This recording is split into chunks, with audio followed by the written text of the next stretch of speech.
Que Dieu vous bénisse abondamment.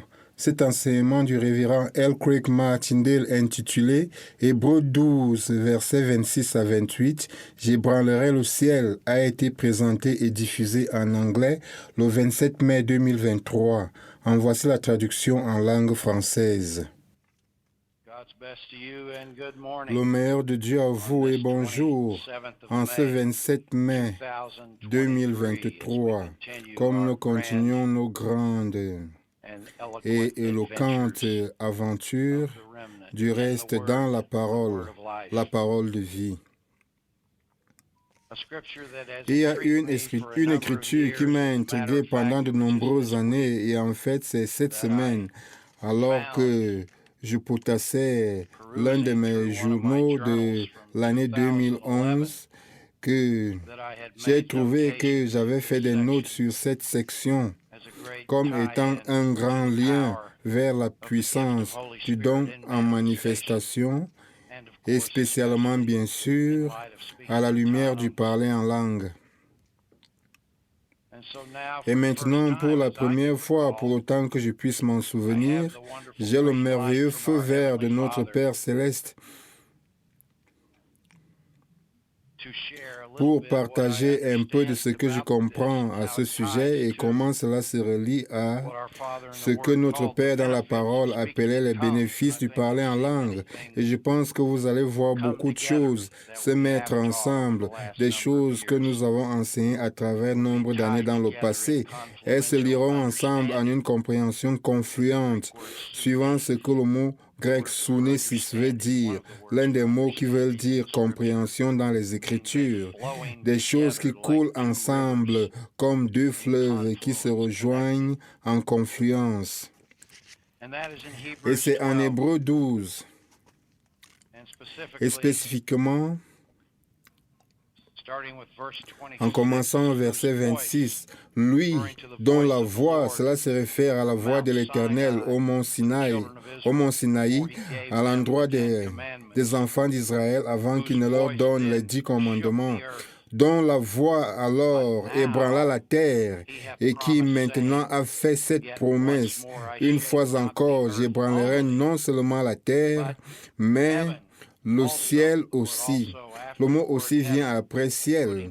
Il met une emphase en gras sur ciel. Rappelez-vous, le ciel ou les cieux, comme le docteur Wawol nous l'a enseigné, veut dire tout endroit au-dessus de la terre.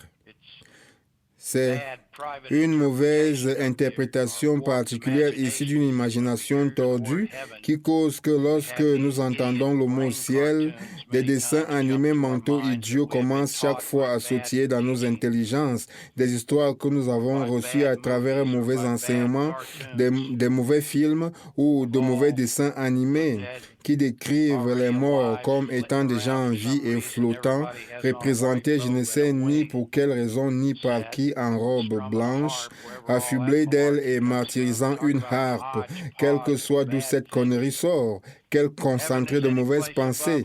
Le ciel est tout endroit au-dessus de la terre et cela inclut bien sûr le grand ciel en dehors du globe terrestre avec les planètes et les étoiles, ce qui garde notre air dans une position parfaite où la vie peut se maintenir. Cela inclut ce qui va au-delà du firmament et que le monde nous dit exister, au-delà même de ce qu'ils appellent l'univers. Eh bien oui, il a dit que Jésus-Christ traversa les cieux lorsqu'il fut élevé à la droite de Dieu. Cela inclut effectivement tous ces magnifiques concepts divins. Mais aussi, vous devez prendre garde à cette idiotie qui a infiltré nos imaginations au cours des années dans nos cultures mondiales baignées de spiritualisme. Peut-être que c'est approprié aux dates décidées par nos gouvernements, dates durant lesquelles on commémore les morts. Aux États-Unis, je crois que c'est en mémoire des morts de la guerre de sécession que cela avait été initié. Je ne l'ai pas vérifié, je ne fais qu'y penser. C'était pour honorer ceux qui s'étaient sacrifiés pour la liberté des autres.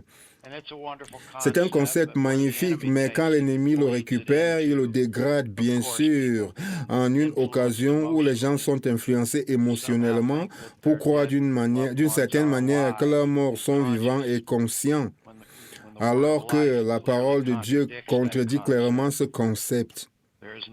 Il n'y a aucune sagesse ou science dans le domaine des morts, dit Ecclésiaste chapitre 9, verset 10 et suivant. Ou alors, c'est le chapitre 10, verset 9 et suivant, l'un de ces deux en tout cas. C'est dans la même section qu'il est dit que vaut mieux un chien vivant qu'un lion mort. Nous devons donc nous rappeler que les morts sont endormis, y compris notre grand Victor Paul Wawol, y compris mon Père terrestre et le vôtre, ainsi que vos personnes bien-aimées. Ils sont endormis et attendent le retour. Maintenant, visiter leur tombe et honorer leur vie peut être une chose merveilleuse tant que vous ne versez pas dans le spiritualisme. Vous remerciez Dieu pour leur vie que vous honorez, vous énumérez dans vos pensées et vos prières, et peut-être même verbalement, la grandeur de la vie d'une personne comme elle vous aura affecté. Mais ne vous avisez pas de tomber dans la pensée que vous êtes en train de parler à cette personne. Ce n'est simplement pas juste et doit être fort justement condamné à partir de la parole de Dieu. Parler à Dieu au sujet de cette personne, je le fais presque chaque jour, remerciant Dieu pour ceux qui m'ont aimé, qui m'ont aidé, en commençant par mon Père terrestre et ensuite mon Père dans la parole. Mais les lignes de finesse. Ainsi, une fois encore, j'ébranlerai non seulement la terre, mais le ciel aussi. Ces mots, au verset 27, une fois encore, indiquent le changement, c'est-à-dire le retrait des choses ébranlées, comme étant faites pour un temps, afin que les choses inébranlables subsistent. Eh bien, qu'a-t-il magnifié au-dessus de tout son nom, sa parole? Que dit-elle au sujet du Père lui-même? Il est le même hier, aujourd'hui et éternellement.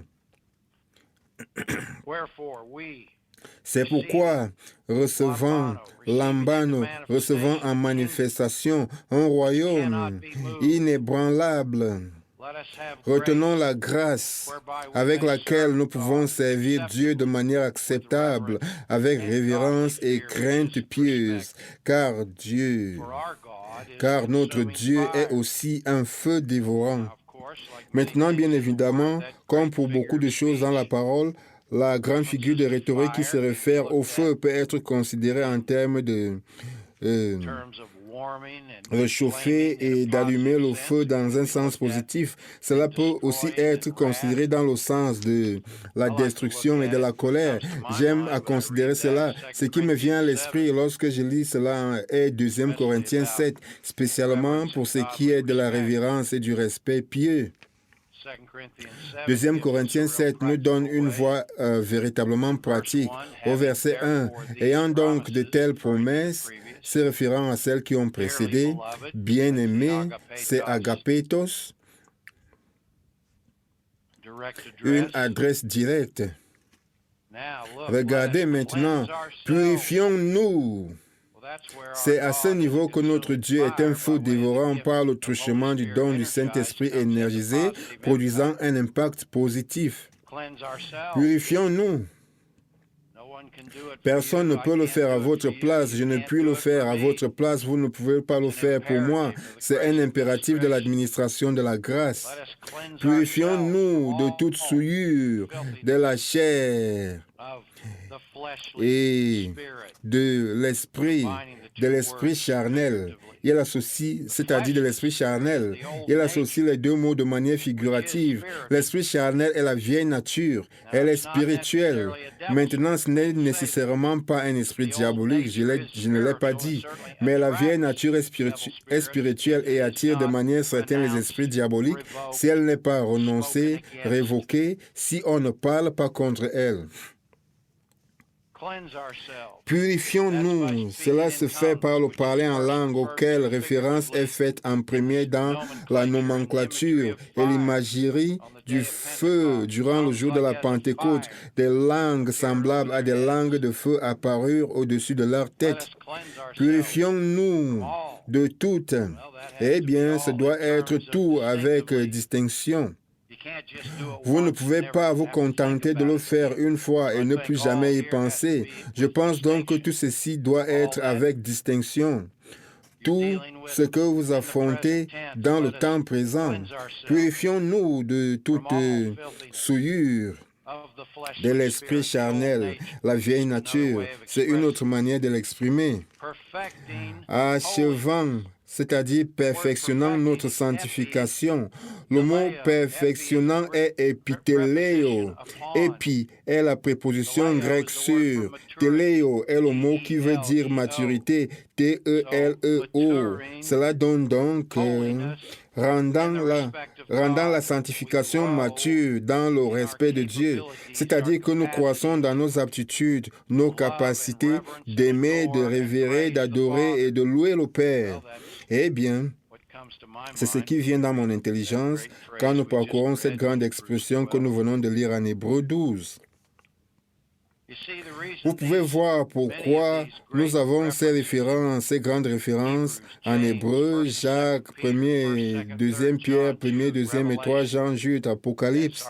Comme notre Père dans la parole nous l'a enseigné et comme je l'ai énuméré à travers les années, ces révélations sont spécifiquement adressées à Israël après le rassemblement. Et elles contiennent beaucoup de vérités que nous pouvons directement appliquer. 1er Pierre 1, par exemple, c'est une écriture vraiment claire. Vous savez, les gens ont souvent posé la question de savoir si, lorsque l'Église sera enlevée, Israël va rentrer au temps de l'Esprit sûr où il n'opérait que 6 manifestations. Pas du tout. Si vous lisez Hébreux, Jacques, 1er et 2e Pierre, etc., vous allez vous rendre compte que non. Pourquoi Dieu rentrerait-il en arrière? Maintenant, ce sera une administration différente et il y aura des responsabilités qu'Israël devra accomplir, qui seront différentes de l'Église du corps qui aura été rassemblée à ce moment-là. Mais par exemple, regardez en 1er Pierre 1, verset 23, « Puisque vous avez été régénérés », c'est-à-dire littéralement, puisque vous êtes nés de nouveau. OK. Puisque vous êtes nés de nouveau. Regardez à qui l'épître est adressée. Pierre, apôtre de Jésus-Christ, à ceux qui sont étrangers, c'est-à-dire étrangers dans ce monde, et dispersés dans le pont, la Galatie, la Cappadoce, l'Asie et la Bithynie, et qui sont élus selon la préscience de Dieu le Père. Vous voyez, ceci est l'ecclésia dispersée d'Israël. Il est dit, puisque vous êtes nés de nouveau veut dire né d'en haut. Nous venons de lire là où il dit que non seulement il ébranlera la terre une fois encore, mais il ébranlera les cieux aussi. Puisque vous êtes nés d'en haut, non par une semence corruptible. Semence corruptible se réfère à cette nature de corps et âme, cet esprit charnel évoqué en 2 Corinthiens 7, verset 1 que nous venons de lire. Mais par une semence incorruptible, par la parole vivante et permanente de Dieu.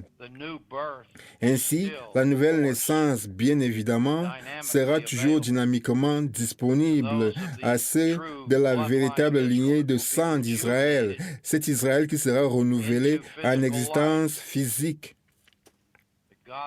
Dieu va ériger un nouveau Israël en une entité organisée, entité qui a été suspendue depuis la Pentecôte parce que l'Église du corps avait pris la préséance, les Judéens et les païens formant la véritable ecclésia du corps de Christ. Mais après le rassemblement de l'Église du corps, durant lequel les morts ressusciteront premièrement et ensuite nous qui serons vivants et restés, nous serons tous ensemble enlevés avec eux sur des nuées à la rencontre du Seigneur dans les airs. Tous ces événements du livre d'Apocalypse commenceront à se produire et de manière plus notable, les épîtres allant de Hébreux à Apocalypse seront adressés Ô nés de nouveau de la nation d'Israël qui seront vivants, respireront et marcheront, Israël aura une autre opportunité par la miséricorde de Dieu de remplir les responsabilités auxquelles ils avaient été appelés. En hébreu, Jésus-Christ est le souverain sacrificateur pour le péché. Je crois que c'est de cette manière que c'est formulé. Le souverain sacrificateur. Il est le souverain sacrificateur pour Israël, non l'Église du corps. Oui, le souverain sacrificateur pour le péché. Par exemple, au chapitre 2, verset 17 de Hébreux, en conséquence, il a dû être rendu semblable en toutes choses à ses frères, afin qu'il fût un souverain sacrificateur miséricordieux et fidèle dans le service de Dieu, pour faire l'expiation des péchés du peuple. Car, ayant été tenté lui-même dans ce qu'il a su faire, il peut secourir ceux qui sont tentés. Il est le souverain sacrificateur pour Israël. Il n'est pas souverain sacrificateur pour l'Église du corps à laquelle vous et moi appartenons en tant que membres en particulier, nés de nouveau dans cette administration de la grâce. Et bien sûr, ceci est un aspect dans lequel les gens s'embrouillent perpétuellement. Il a été ordonné et installé comme le souverain sacrificateur d'Israël dans ce que les évangiles ont enregistré comme la transfiguration, à laquelle Pierre, Jacques et Jean ont été témoins et puis voir la révélation que Dieu lui donna de Moïse et Élie en conversation avec lui, le préparant pour sa mort. Vos adeptes des morts sont vivants et aiment se référer à cela pour dire, regardez, les morts sont vivants. Il est dit que Moïse et Élie vinrent et parlèrent à Jésus. Alors qu'il est clair, lorsque vous lisez le passage en Luc 17, je crois que c'est cela le chapitre, que Jésus avait appelé cela une vision. Il avait dit aux trois de ne raconter cette vision à personne. Dieu leur avait permis de l'observer de l'extérieur de manière phénoménale. Mais dans cette déclaration spécifique de la parole, c'était Dieu qui parlait à Jésus-Christ par révélation en termes de sa compréhension. Parce que la maîtrise qu'il avait des Écritures de l'Ancien Testament faisait qu'il avait le plus grand des respects pour Moïse et Élie. C'est donc censé que Dieu, ça a du sens que Dieu manifesta dans une vision ce dont Jésus avait besoin pour son soutien et son instruction, le préparant pour sa mort dans un construit visuel et verbal de Moïse et Élie. Cela ne veut pas dire que Moïse était littéralement vivant et se tenait là. Non. Moïse, mon serviteur est mort, est-il dit en Josué 1. Élie est mort. Ils aiment bien dire, Dieu n'a-t-il pas amené Élie au ciel dans un char de feu? Non. C'est de l'interprétation particulière. Si vous lisez la parole avec attention, il n'est pas dit qu'il l'a amené au ciel, il l'amena horizontalement hors de ses responsabilités et le déposa sur la terre. Rappelez-vous que les fils des prophètes étaient convaincus qu'Élie avait été déposé quelque part sur la terre et ils voulaient aller le chercher. Ils ne croyaient pas qu'il avait été amené dans le domaine céleste, sinon pourquoi serait-il allé le chercher pendant 3 jours? Élisée leur avait permis, sachant qu'ils ne le trouveraient pas, car Dieu l'avait caché. Mais pour se satisfaire, ils allèrent le chercher et ne le trouvèrent pas. Ils ne croyaient pas qu'il avait été amené au ciel. Le seul être humain vivant dans les lieux célestes est notre Seigneur ressuscité et ascensionné, Jésus-Christ notre Seigneur. Il n'y a personne d'autre.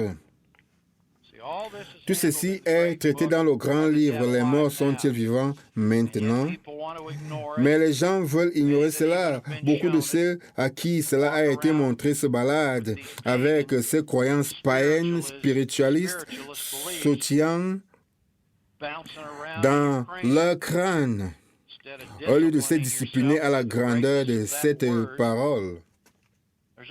Il n'y a que 7 ou 8 passages, je ne me rappelle pas de leur nombre exact en ce moment. Le docteur Wawol affirme qu'elles sont la base de toute leur croyance, que les morts sont vivants, et il parcourt chacun de ces passages, vous montrant comment il n'enseigne pas que les morts sont vivants, il les explique. C'est le cas de la transfiguration dont je viens de parler. C'est le cas du char de feu qu'il croit avoir transporté Élie au ciel. Tel n'a pas été le cas. Je m'en fous de ce que votre cantique dit. Il a transporté vers un autre lieu sur la terre. Un nombre d'années après, une lettre fut envoyée par Élie au roi de Juda pour l'enseigner et le confronter sur certaines choses. Cela indiquait que c'était Élie. Je pense qu'il était au loin en train de travailler à la rédaction des livres que nous connaissons comme 1er et 2e Samuel, 1er et 2e Roi, 1er et 2e Chronique. Je pense que ça fait partie des choses qu'il faisait. Nous ne savons pas en réalité, mais j'ai le droit de penser et je le fais probablement mieux que la plupart. Et qui sait quoi d'autre le Père lui donnait de faire? Peut-être lui donnait-il de jouir de la vie pour une fois, au lieu d'endurer toutes les conneries qu'il avait dû endurer toute sa vie. Mais en tout cas, il fut transporté à un autre endroit sur la terre. Jésus-Christ fut installé et ordonné comme souverain sacrificateur d'Israël au cours de la transfiguration.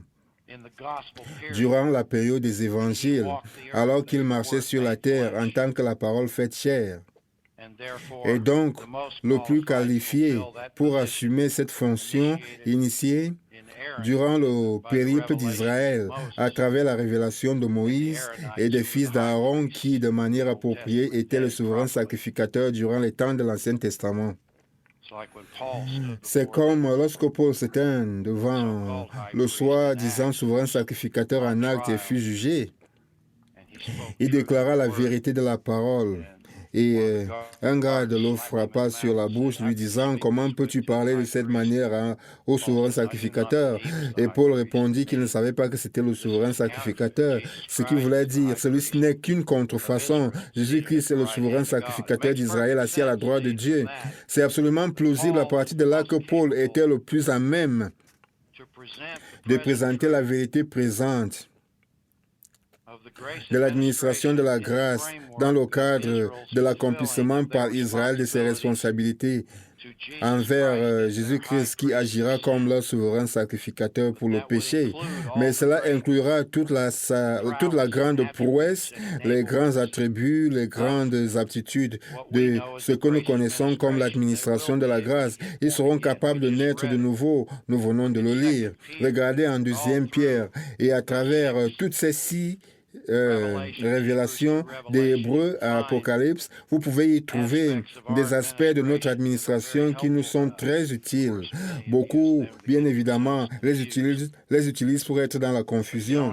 Mais vous ne pouvez pas être confus si vous acceptez la manière dont notre Père, dans la foi, dans la parole. Notre Père dans la parole a divisé cette parole pour nous dans puissance pour la vie abondante. La première fois que je l'ai entendu le dire, par exemple, cela m'a mis pour toujours hors de la confusion pour ce qui est de certaines choses en hébreu et Jacques qui ne s'appliquent pas à nous, tandis que d'autres s'appliquent effectivement à nous. Par exemple, Jacques dit que si quelqu'un est malade, qu'on l'amène vers les anciens qui vont l'oindre d'huile et il sera guéri. Je n'ai pas à le faire. Vous n'avez pas à le faire. Colossiens 2, 9 et 10 dit que je suis complet en lui. Je n'ai pas à verser de l'huile sur quiconque, ne me le demandez même pas. Quelle sorte de merde est-ce donc? Si vous voulez rentrer en arrière pour vivre dans le temps de l'Ancien Testament, c'est votre problème, pas le mien. Quoique Paul était probablement plus aimant que moi parce qu'il dit qu'il a effectivement baptisé d'eau des personnes qui avaient insisté, même s'il ne voulait pas vraiment. Oui, j'ai eu à faire des choses que je ne voulais pas, peut-être parce que j'avais pensé qu'il était mieux de maintenir la paix dans l'Église. Oui, je l'ai fait. Je l'ai fait en étant très conscient que cela n'était pas nécessaire. Vous savez, vous vous efforcez d'aider les gens à partir de là où leur croyance se situe, mais vous n'avez pas à venir vers un ancien à l'église pour avoir votre tête dégoulinante d'une huile 3 en 1 ou quelque autre huile, l'huile de graines ou l'huile adoucissante ou tout ce que ça peut être. Et après, ce sera la seule manière dont vous voudrez trouver la guérison. Si vous voulez interpréter cette écriture en Jacques de manière manière correcte, considérez l'huile sainte comme voulant dire le Saint-Esprit. Lisez ma section dans Accorder abondamment plus de notes sur saveur, douce et parfumée. Reliez-la à cela et vous aurez quelque chose qui commence à aller. Alors, pourrez-vous réclamer votre guérison. C'est comme dans la Sainte Communion. Vous savez, le vin et le pain, ce n'est pas une nécessité que de la faire pour être guéri. Je peux réclamer cela chaque jour de ma vie, le corps rompu et le sang. Et pourquoi? Parce que le sang répandu, représenté par le vin, est une métonymie pour Saint-Esprit, du sang à l'Esprit. La figure de rhétorique métonymie consiste à utiliser un nom pendant qu'un autre est impliqué. Vous savez, le sang de Christ. Dans mon intelligence, lorsque je lis cela, veut dire que c'est Saint-Esprit de Christ en moi. Veut dire c'est Saint-Esprit de Christ en moi. Vous savez, le sang veut physiquement dire la vie dans la chair. Ma vie spirituelle est Saint-Esprit. Je ne réclame pas le sang de Jésus comme un paquet de têtes de nœuds de chrétiens le font. Vous ne trouverez jamais le sang de Jésus réclamé en prière dans les épîtres, l'administration de la grâce. Maintenant, il y est fait référence au sang quelquefois. Pour une certaine emphase figurative en guise de rappel qu'il a donné sa vie pour nous. Mais ce n'est jamais pour que cela devienne un aphorisme ou un abracadabra. C'est une manipulation qui est faite depuis des années. Le sang, le vin, l'esprit, ce qui met la guérison dans la Sainte Communion, si et quand vous le faites, c'est le parler en langue, le don énergisé dans le pain, bénissant ce pain qui représente son corps rompu, le don énergisé du Saint-Esprit bénissant cette coupe qui représente son sang répandu, qui est manifesté maintenant dans le don en moi. Aussi simple que ça, à moins que vous ne vouliez être religieux au sujet de tout. Mais il y a des sections de Hébreu à Apocalypse, c'est ce que je suis en train d'illustrer, des sections qui en définitive sont parallèles, en accord et même en confluence avec les vérités de l'administration de la grâce, à l'instar de 1 Pierre 1, verset 4. Commençons au verset 3. Comme sa divine puissance, c'est-à-dire Dunamis, nous a donné tout ce qui contribue à la vie et à la piété par la connaissance de celui qui nous a appelés à la gloire et à la vertu, lesquels nous assurent de sa part les plus grandes et les plus précieuses promesses, afin que par elles vous deveniez participants koinonoi, partageant pleinement de la nature divine. Vous ne pouvez pas être participant de la nature divine si vous n'énergisez pas le don, si vous ne l'activez pas en vous par le parler en langue, lequel établit ensuite le modèle pour le reste des manifestations. En fuyant la corruption qui existe dans le monde par la convoitise, qu'en dites-vous? Ensuite au chapitre 3, rappelez-vous comment il appelle les épîtres de Paul dans sa confrontation. Verset 15. Croyez que la patience de notre Seigneur est votre salut, c'est-à-dire intégrité. Comme notre bien-aimé frère Paul vous l'a aussi écrit, selon la sagesse qui lui a été donnée. Cette sagesse se réfère aux épîtres de la grâce. C'est ce qu'il fait dans toutes les lettres aussi vient après lettre, mettant de l'emphase sur cette expression. Dans toutes ces lettres aussi, cela va donc inclure Timothée et Tite et Hébreu, bien évidemment, où il parle de ces choses dans lesquelles il y a des points difficiles à comprendre.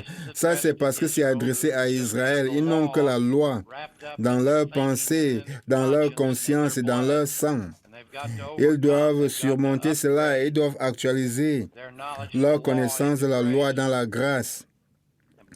Et comme nous le voyons ici, c'est à travers les épîtres de Paul qu'ils vont avoir à le faire après le rassemblement, avec l'aide de Hébreux jusqu'à Apocalypse.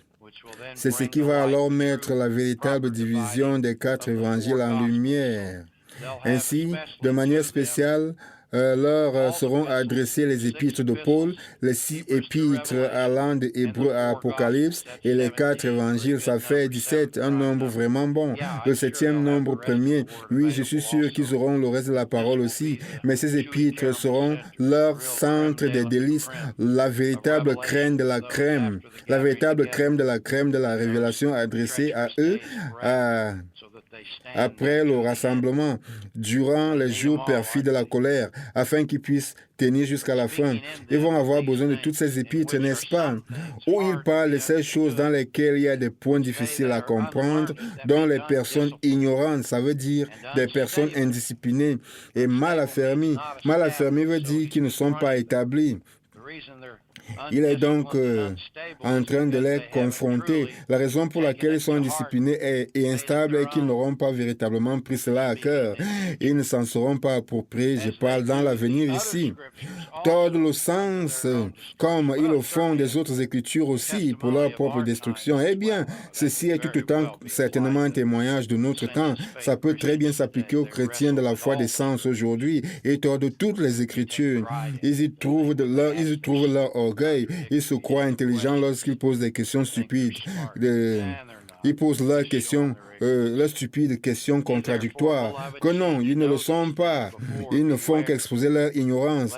Vous donc, bien-aimés, qui êtes avertis, mettez-vous sur vos gardes, de peur qu'entraînés par l'égarement des impies, vous ne veniez à des choix de votre fermeté. C'est une excellente parole. Elle peut nous inspirer.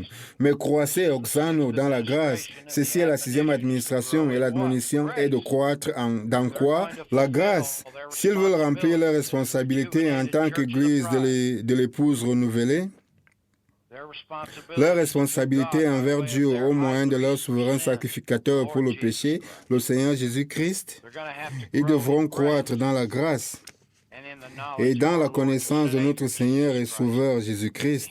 À lui soit la gloire maintenant et pour l'éternité. Amen. Nous voyons donc ceci établi dans le contexte de son ministère comme souverain sacrificateur. 2 Pierre 1. Cette section est l'une des plus grandes sur le parler en langue lorsque vous la divisez droitement.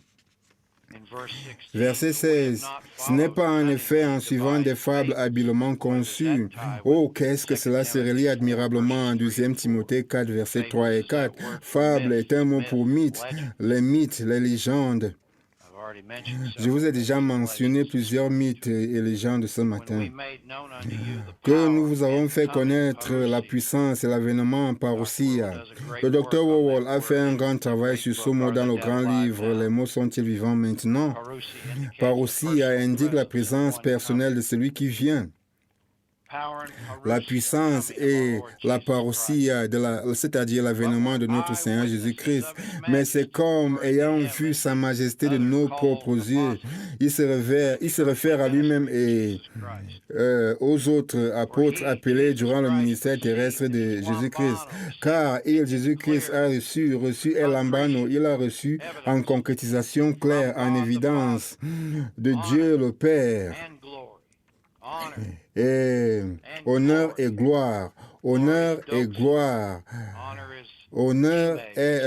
est doxa, honneur est timé. Le mot d'où est tiré le grand nom Timothée, honoré de Dieu. Quand la gloire magnifique lui fit entendre une voix qui disait « Celui-ci est mon fils, huios », ce qui veut dire dans tous les droits légaux de la filiation, bien-aimé, agapetos. Celui-ci est mon fils bien-aimé, en qui j'ai mis toute mon affection, en qui je trouve plaisir. Et nous avons entendu cette voix venant du ciel lorsque nous étions avec lui sur la sainte montagne. Sainte est Hagios. Il s'agit de la transfiguration. Et nous, regardez à quoi il relie cela dans l'administration de la grâce. Il écrit ceci à l'adresse d'Israël après le rassemblement.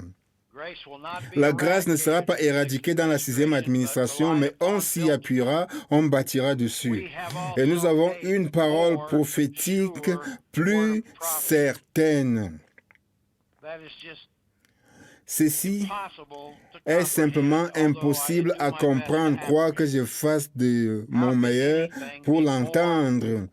Une chose peut-elle être plus sûre, plus inébranlable, plus fiable que d'entendre la voix audible de Jéhovah Elohim qui vous dit à vous et à moi, comme il le dit à Jésus-Christ, celui-ci est mon fils bien-aimé en qui j'ai mis toute mon affection.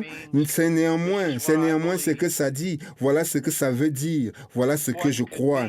Cette parole plus certaine de déclaration prophétique, que peut-elle être? Cette déclaration prophétique inclura à la fois la présentation, c'est-à-dire déclarer la parole, déclarer la vérité du temps présent, autant que la prédiction anticipative des bénédictions et événements futurs. La seule réponse à cette question est le parler en langue, si on a un peu de bon sens. Et nous avons une parole prophétique plus certaine. Pierre fut le premier qui parla de cette manifestation, le premier homme de Dieu à se lever et à expliquer le parler en langue, comme vous le voyez et l'entendez. Ce que vous voyez en train de se produire. Pierre l'a enseigné et l'a expliqué. Il fut l'un des premiers parmi les 12 à parler en langue des merveilles de Dieu. Il vit des langues semblables à des langues de feu apparaître au-dessus de la tête de chacun par révélation, par une révélation phénoménale. Et ensuite, il a parlé des langues et des dialectes multiples dans une glossolalie polyglotte et éloquente, de langues divinement inspirées. Pendant 3 heures, de la première heure du jour à la troisième, de 6 à 9, et tous ceux qui étaient venus de toutes les nations sous le ciel. Encore une fois, 17 catégories sont nommées. La divine perfection dans ce nombre, le 7e nombre premier amplifiant tous les attributs du chiffre 7. 17 dialectes, peuples et origines génétiques listées. Cela était indicateur de beaucoup plus de langues, car en prenant le cas de l'Asie par exemple, combien de langues et de dialectes différents cette référence couvrait-elle? Et il y avait 17 catégories indiquant les langues parlées. Pierre, le premier, l'apôtre apportant la nouvelle lumière. Il n'est pas étonnant que Dieu lui ait donné le droit de prononcer cette phraséologique incroyablement unique. Il n'y a aucun autre endroit où cela est exprimé de cette manière, pas même dans les épîtres de la grâce. Mais ce qui est exprimé en Romains, de Romains à Thessaloniciens, est ce qui nous permet de comprendre ce qu'il est en train de qu'il est en train de se référer au parler en langue, le décrivant comme une parole prophétique plus certaine. Et cela s'aligne avec Romains 8 si vous continuez à creuser la chose pour ce qui est d'accorder abondamment plus d'honneur aux membres les moins honorables. En Romains 8, verset 16, eh bien commençons au verset 15. Et vous n'avez pas lambano, un esprit de servitude, pour être encore dans la crainte, mais en contraste, vous avez lambano, un esprit, ça c'est en minuscule, le don d'adoption. Le texte dit un esprit de filiation, par lequel nous crions Abba, Père. Cela indique combien privé et intime cette prière est pour le cœur du Père. Verset suivant, l'Esprit, c'est l'acception 1, Dieu le donneur. L'Esprit lui-même rend témoignage en conjonction avec notre esprit, notre don en manifestation, usage et acception 5, que nous sommes temps présent, que nous sommes, lorsque nous portons témoignage, nous sommes les technons, enfants affectionnés de Dieu. Voici la base pour comprendre 2 Pierre 1, 19. Qui dit que nous avons aussi une parole prophétique plus certaine, à laquelle vous faites bien, faites ici, et accomplir poétiquement, artistiquement, bien est idéal, kalos, une perfection qui vient uniquement de la source du vrai Dieu lorsque vous parlez en langue. C'est cela votre connexion directe à la pureté de Dieu qui est esprit. C'est cela votre œuvre créative en lui, à laquelle vous faites idéalement en prêtant attention, comme à une lampe qui brille dans un lieu obscur. Voilà la parole prophétique plus certaine. Nous sommes toujours sur cette terre et elle est un lieu obscur. Nous sommes toujours confrontés à cet esprit charnel, inapte et stupide, de convoitise de la vieille nature, plein de dessins animés mentaux. Néanmoins, nous pouvons renoncer, dissoudre, disséminer, désintégrer et pixeliser les convoitises charnelles et honteuses de la vieille nature.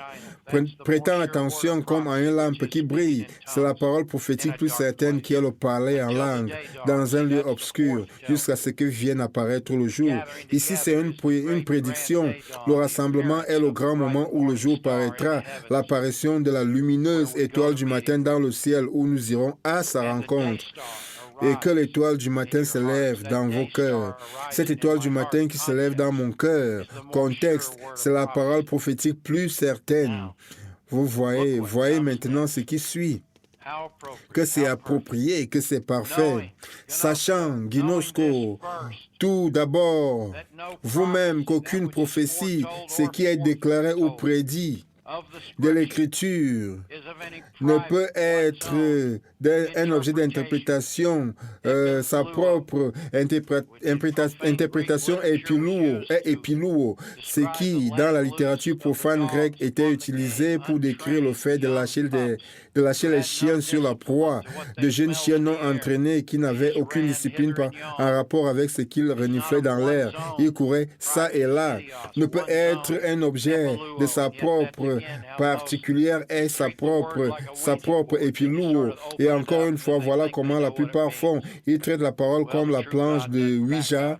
Ils ne font que l'ouvrir en quelque sorte et ils pensent qu'ils savent ce que ça veut dire. Eh bien, le vrai Dieu ne soutient pas ce genre de paresse, ce genre de snobisme spirituel, ce genre de stupidité, ce genre d'ignorance et de vanité. Et il nous soutient. Regardez combien laborieusement nous travaillons cette parole. Je connaissais déjà cette vérité il y a 11, 12 ans, mais j'étais restreint de la déclarer. Mais je ne la connaissais pas telle que je la connais ce matin. Et voilà ce que Dieu attendait de moi. Peut-être attendait-il que nous soyons tous en mesure d'entendre une telle chose, que de même qu'il a ébranlé la terre, il va maintenant ébranler les cieux. Et c'est vers ce point que nous sommes en train de bâtir. Mais voyez comment le parler en langue est plus certain que cette expression incroyablement unique qui est faite à partir de l'expérience littérale de Pierre qui avait entendu la voix de Dieu disant « Celui-ci est mon fils bien-aimé en qui j'ai mis toute mon affection. » Voyez comment en dépit de ces paroles, il nous est donné par la semence incorruptible. Nous l'avons déjà établi qu'ils naîtront de nouveau s'ils le veulent. Une parole prophétique plus établie que celle-ci. La plupart des chrétiens de la foi des sens vont dire « Oh, je souhaite que Dieu me parle rien qu'une fois et je serai fidèle tout le restant de ma vie. » C'est faux. J'ai besoin de la parole prophétique plus certaine jour après jour, d'heure en heure. Voilà combien intense est la lutte. Si les gens veulent se donner la peine de se réveiller et s'engager, se réveiller du sommeil, vous lever de votre assoupissement spirituel soporifique et prendre la mesure de l'intensité et de l'importance de la lutte dans laquelle nous sommes engagés, vous n'auriez aucune difficulté à croire que vous avez besoin de ceci d'heure en heure. Vous avez besoin d'avoir accès à ceci chaque fois que vous pouvez l'invoquer. Entendre la voix de Dieu une ou deux fois dans ma vie, je l'ai déjà expérimenté, mais seulement en quelques occasions lorsque ce phénomène était spécialement nécessaire. Il avait dû me réveiller à une occasion alors que je m'endormais sur le volant d'une voiture et que je conduisais après avoir enseigné dans une communion. Je n'avais dormi que 3 à 4 heures par jour durant cette semaine. Là, il m'avait littéralement crié dessus. « Craig !» Je m'en rappelle toujours. Je m'étais réveillé alors et j'étais sur le point de tomber dans un précipice très profond.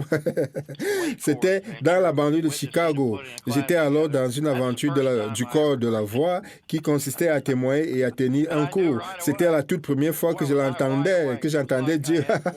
Je le reconnus tout de suite et je vous assure que je me réveillais complètement. Puis, je partis me taper 14 décharges d'expresso, c'est-à-dire un café, et j'ai dit merci Seigneur. Oh oui, d'accord. Je vais m'accorder un peu de sommeil cette nuit. Je ne m'étais donc plus réveillé à 5 heures. le matin suivant que c'était mémorable. Mais cela n'est pas suffisant pour que je puisse tenir.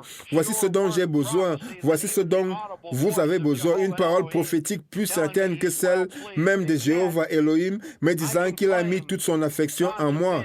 Cependant, je peux réclamer cette opinion favorable de Dieu lorsque je ramène cette écriture dans mon intelligence. N'est-ce pas une bénédiction en temps d'affliction lorsque vous pensez que vous avez fait une bêtise? Peut-être l'avez-vous fait et alors vous reconnaissez que vous êtes mieux loti que la plupart des gens qui passent le temps à faire des bêtises sans même s'en rendre compte. C'est ce qu'Éphésiens 4:19 veut dire lorsqu'il y est déclaré qu'ils ont perdu tout sentiment. Ils ne peuvent pas reconnaître la réprimande et la correction. C'est un indicateur de la dureté de cœur. Merci donc à Dieu de ce que je reconnais mon erreur. Et maintenant, je réclame ma parole prophétique plus certaine, le lever du jour, l'étoile du matin dans mon lieu obscur. Je me rappelle alors que le Père, à ce moment-là, est en train de me dire exactement la même chose qu'il avait dit à Jésus-Christ. Celui-ci est mon Fils bien-aimé. Il s'agit de moi, c'est moi. Et il met toute son affection en moi à cause de ma fidélité, même si j'ai fait une bêtise.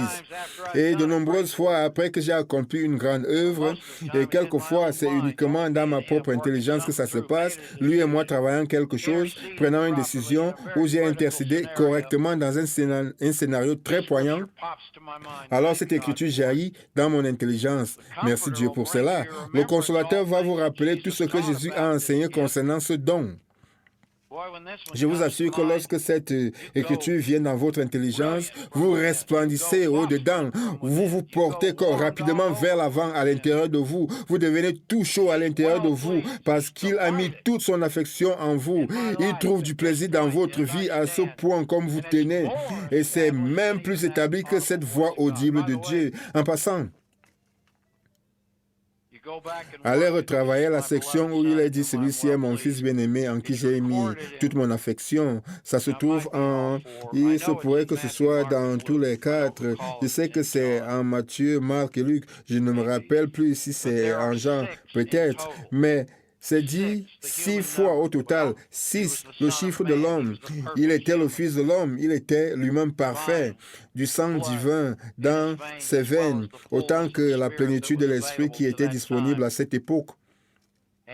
Mais en plus de cela, vous voyez cette occurrence ici en Pierre. Elle est la 7e, la perfection spirituelle. Ici même, celui-ci est mon Fils bien-aimé en qui j'ai mis toute mon affection. Vous voyez, regardez combien ces épîtres sont bénéfiques. Il n'est pas étonnant que le Père nous ait permis de les avoir par sa miséricorde et sa grâce.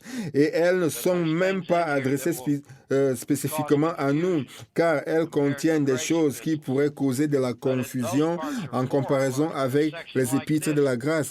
Mais même si ces parties ne sont que pour notre instruction, je peux réclamer une section comme celle-ci, ainsi que je viens de vous le montrer. Romains 8, 15 à 17 me permet de la réclamer. Oui, ça me le permet. Et regardez où cela conduit directement. Qu'aucune prophétie de l'Écriture ne peut être un objet d'interprétation particulière, car ce n'est pas par une volonté passionnée d'homme qu'une prophétie n'a jamais été apportée, pas du tout. Mais en contraste, c'est poussé par le pneuma agion, leur don particulier en manifestation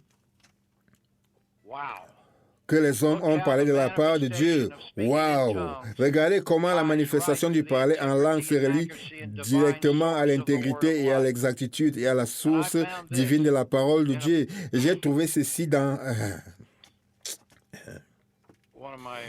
Un de mes amis du reste est en train de parcourir certains de mes vieux journaux intimes pour y rechercher des choses qui puissent valoir la peine de vous être répétées et enseignées aujourd'hui. Et dans un gribouillis au crayon qu'on peut à peine lire, car il est presque effacé, j'ai écrit la proximité de la parole de prophétie plus certaine avec la révélation de Dieu sans interprétation particulière, veut-elle dire que toute promesse de Dieu est approuvée et établie par le parler en langue? C'était en 2005 que je l'ai écrit. Et plus tard, je ne sais pas quand c'était, j'avais relu cela et j'ai écrit juste à côté, oui, oui. J'ai revu cela l'autre jour, moi aussi. C'est ça. Ceci me dit, entre autres choses, que le parler en langue établit toute promesse de Dieu que vous et moi avons le droit d'invoquer et de réclamer. Toute promesse de Dieu dont le Père produit en nous le vouloir et le faire. Toute promesse qui ramène dans notre intelligence, dans les situations d'attaque et de tentation. Toute promesse. Dieu les atteste, il en témoigne, il les établit, il les réaffirme par le parler en langue. Très bien. Nous sommes maintenant à un point ici où j'ai besoin de plonger dans la profondeur de cette affaire d'ébranler la terre et d'ébranler les cieux. C'est pourquoi je voudrais prendre notre pause maintenant un peu plus tôt, si vous le voulez bien, pour revenir dans 15 minutes, après que je vous ai montré beaucoup des choses qui concernent Israël après le rassemblement, et comment cette section en Hébreux 12 sera aussi électrisante que ce que je viens de vous montrer au sujet de la parole prophétique plus certaine. Nous avons besoin de nous y plonger réellement afin que je puisse vous présenter ces choses de telle manière que vous n'en doutiez jamais et en soyez pleinement persuadés et que vous en soyez persuadés sur au moins les fondamentaux de ce que cela veut dire d'ébranler les cieux. Prenons donc notre pause de 15 minutes et nous allons repartir en Hébreux 12 après cela.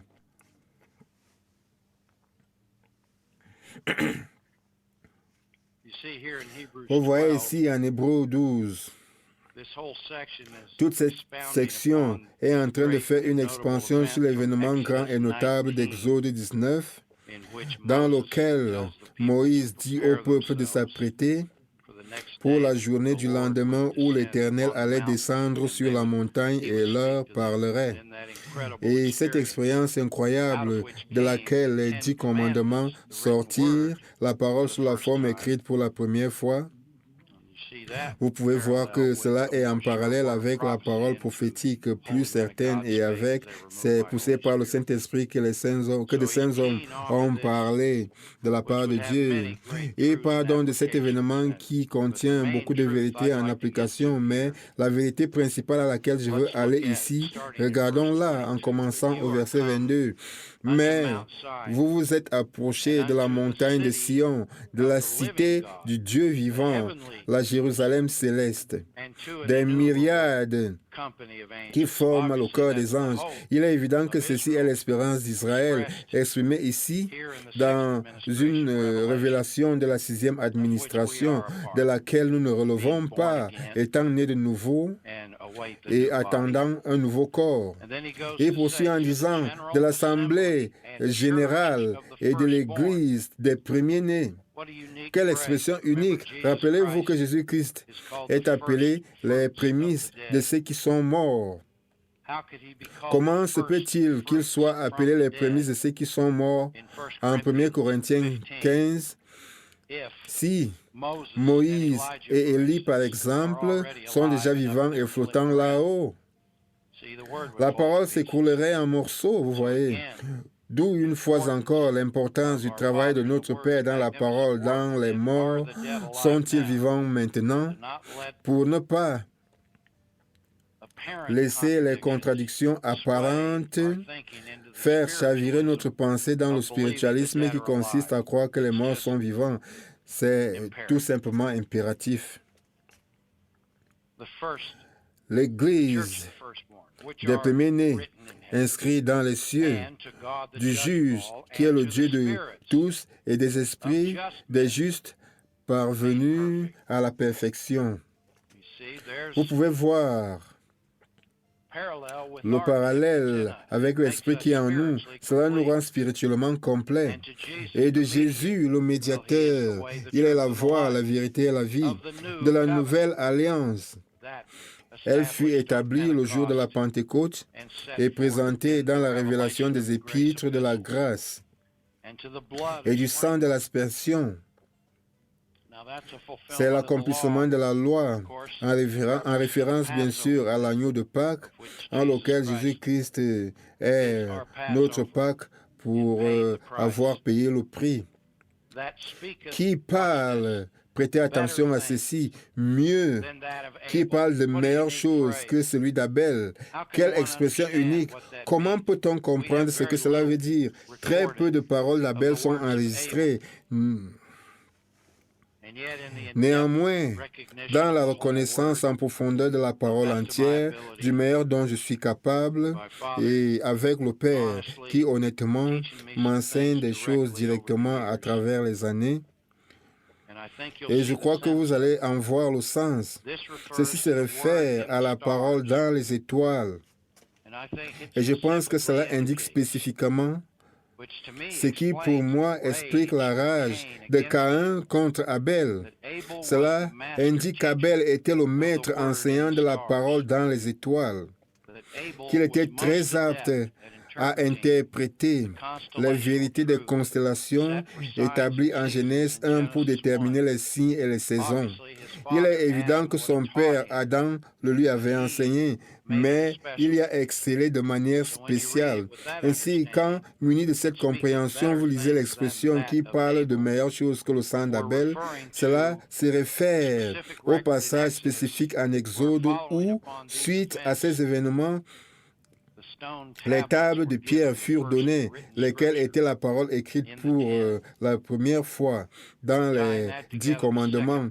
En reliant cela à ce deuxième Pierre, où des saints hommes de Dieu ont parlé poussés par le Saint-Esprit, la parole écrite parle de meilleures choses que celle de la spécialité d'Abel, lorsqu'il interprétait et enseignait aux croyants de son époque la révélation de la parole écrite dans les arrangements des constellations.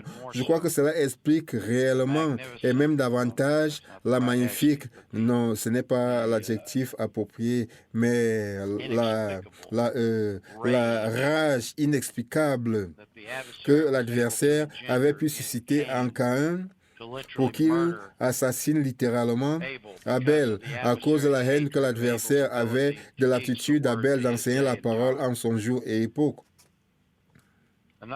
Une autre chose au sujet d'Abel est qu'il était un éleveur. C'est ce qui, je pense, reflète les constellations. Caïn labourait la terre qui était contaminée, remplie d'esprits familiers dont il se nourrissait.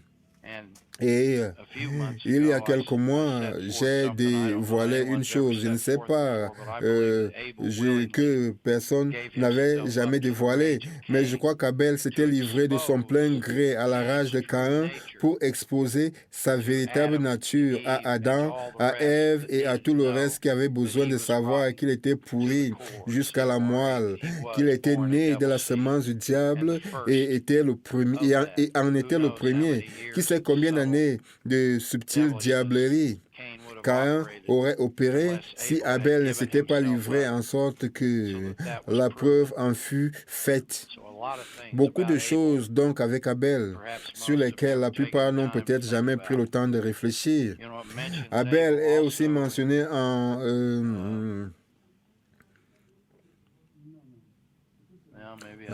peut-être, je pensais que c'était là, en tout cas. C'est très bien. Continuons.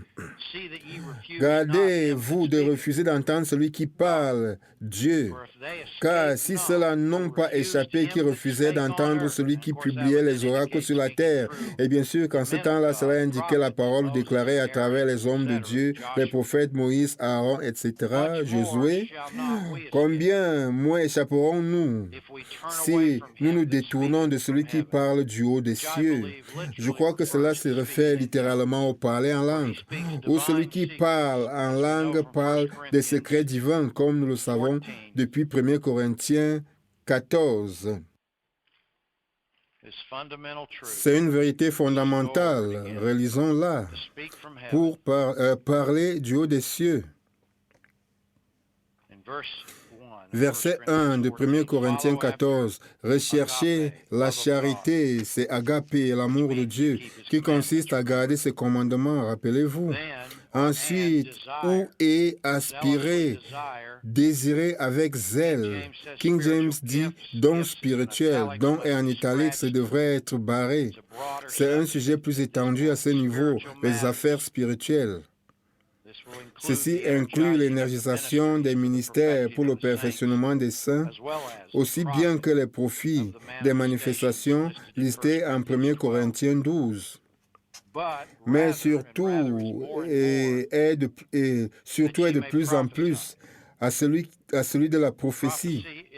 Prophétie ici est une métonymie encore une fois.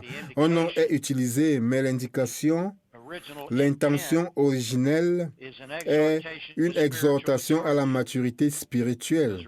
Car rappelez-vous, dans les réunions des croyants, lorsque tout le monde est pleinement instruit dans les 9 manifestations, il n'y a plus aucun besoin des langues avec interprétation dans lesquelles la langue est un signe pour indiquer l'énergisation surnaturelle de Dieu dans la rencontre.